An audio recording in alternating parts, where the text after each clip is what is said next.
Day 9, Mind and Body Renewal with Take Back the Table. Day 9, the power of thought and healing.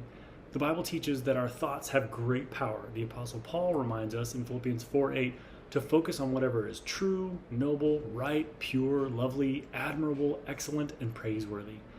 As we grow in our understanding of this, we recognize that what we focus on grows, and it impacts not only our emotions, but our spiritual health and our physical well-being. What we think about most shapes our brain, our bodies, and our future. And thoughts are real. They are energy that shapes both spiritual and physical lives. If you feed your mind negative thoughts, it's going to become more efficient at being negative. Thankfully, the opposite is true. But either way, it's hard if you think about it. Because if you focus on the negative, life is going to be hard and full of disappointments, failures, and counting the ways that the expected failures for your life keep coming true or keep coming to reality. But it's also hard to consistently fight off the bent nature that we have to turn towards the negative. Much like weeds don't need any cultivating to grow, they just grow. But flowers, gardens, and trees, things of beauty, they really need to be given proper focus, attention, and care to grow, just like our thoughts. Now, this is what managing your mind daily looks like. If you envision a fire, it can be a thing of beauty. It can provide light, warmth, protection in the right circumstances out in the wild. But if you think of fire in regards to destruction, it really can be relentless, it can grow out of control, and it can hurt more than the immediate area that it actually started in. So our thoughts are really similar. If you don't harness the power of fire, it can grow destructive and out of control. But if you do harness the power of fire, it can be a thing of beauty in your mind. I can recall many instances where my thoughts were burning out of control and I was having so much digestion issues because of that, so many flare-ups, so many symptoms. And honestly, my family got burned by it too. My wife got worn out after a year of taking care of me and the kids and working full time. And honestly, our family would have been left to ashes had I not cried out for help and looked for alternatives and found a path back to wellness. So I pray that this is helping you find a path back to wellness too, and you're not getting burned. Nobody around you is getting burned.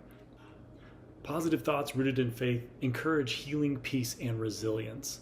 The Bible warns us to take every thought captive and make it obedient to Christ. That's 2 Corinthians 10:5. Or you can just control your thoughts better if you're not a believer.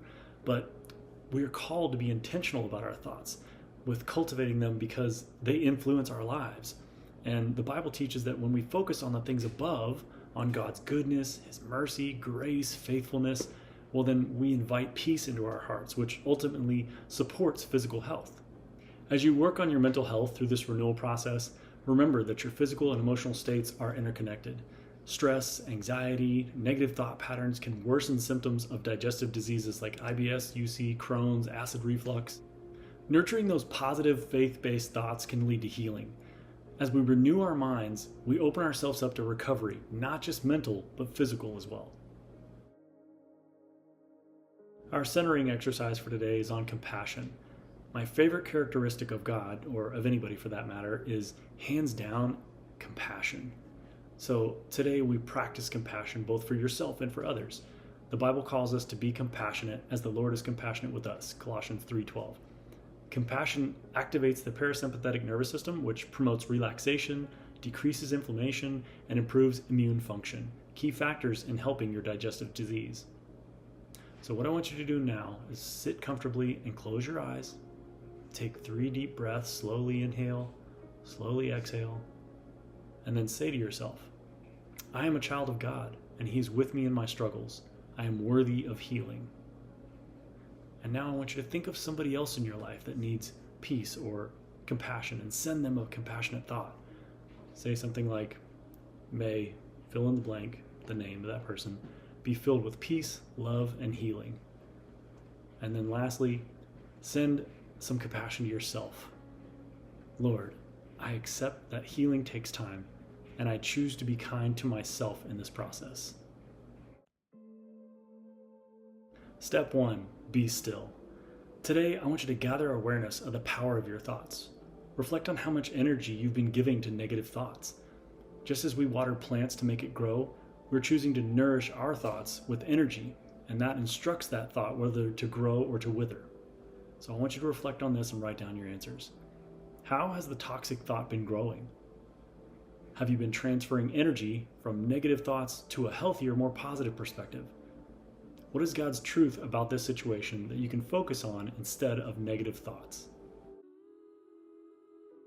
Step 2, the breakdown. Answer these questions as well. What patterns of thinking have made this toxic thought grow stronger? Are you ruminating over the negative aspects throughout your day?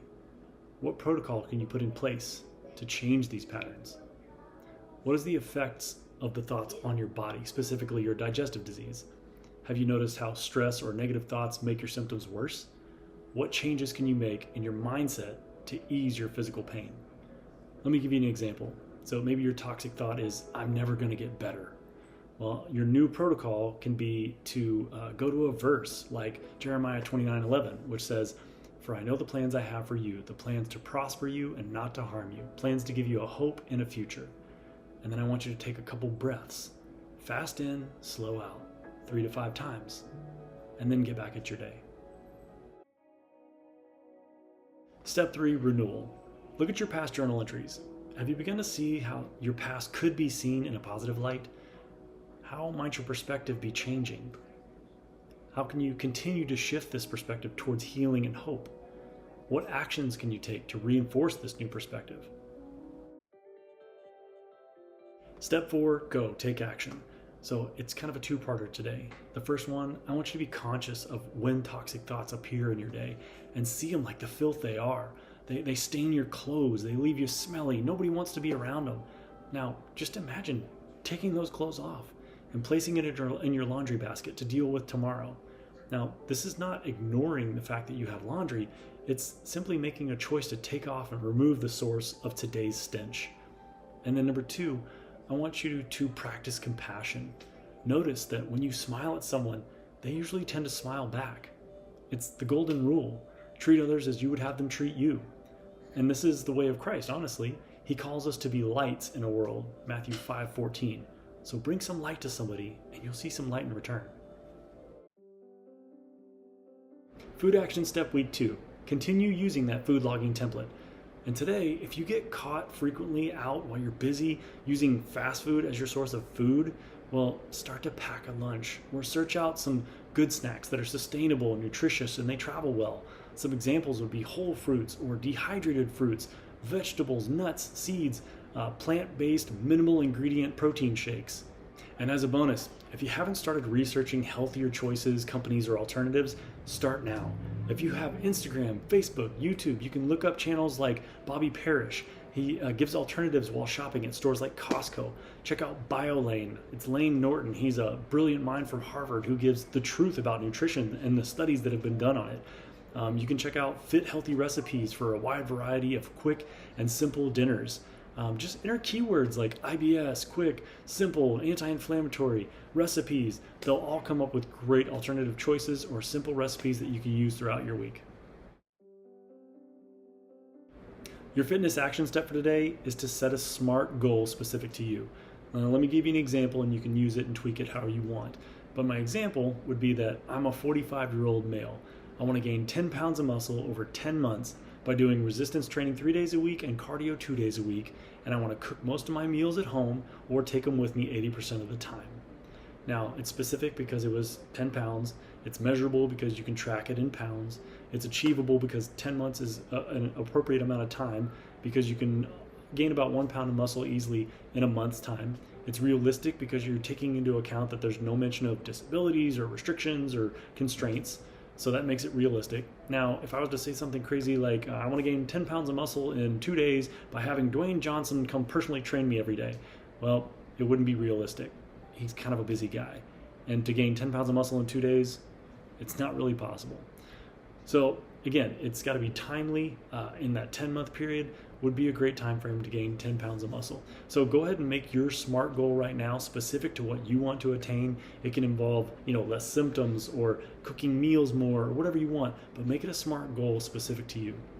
Now remember, week 2 is going to have a little focus on faith, right?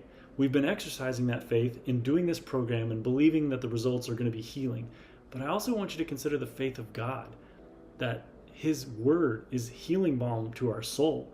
So if you don't read the Bible, I suggest you highly consider it right now because it has things like Proverbs 3, 5, and 6. It says, "Trust in the Lord with all your heart, and lean not on your own understanding, but in all your ways submit to him, and he will make your path straight." When you trust in God's guidance, it can lead you on this journey in ways that you didn't really consider. And miracles sometimes happen. Reminders for today. Remember to remove the stench of those toxic thoughts. Affect others with a smile, and give focus to thoughts that benefit you. Remember to use that food logging template. Set your phone timers to go off every hour for 7 or 8 hours to remind you to live by the golden rule and be compassionate to others. And then immerse yourself with good resources for healthy knowledge, like BioLane or finding YouTube websites that tell you how to do great recipes. And then pack a lunch or a good snack. And I'll see you in day 10.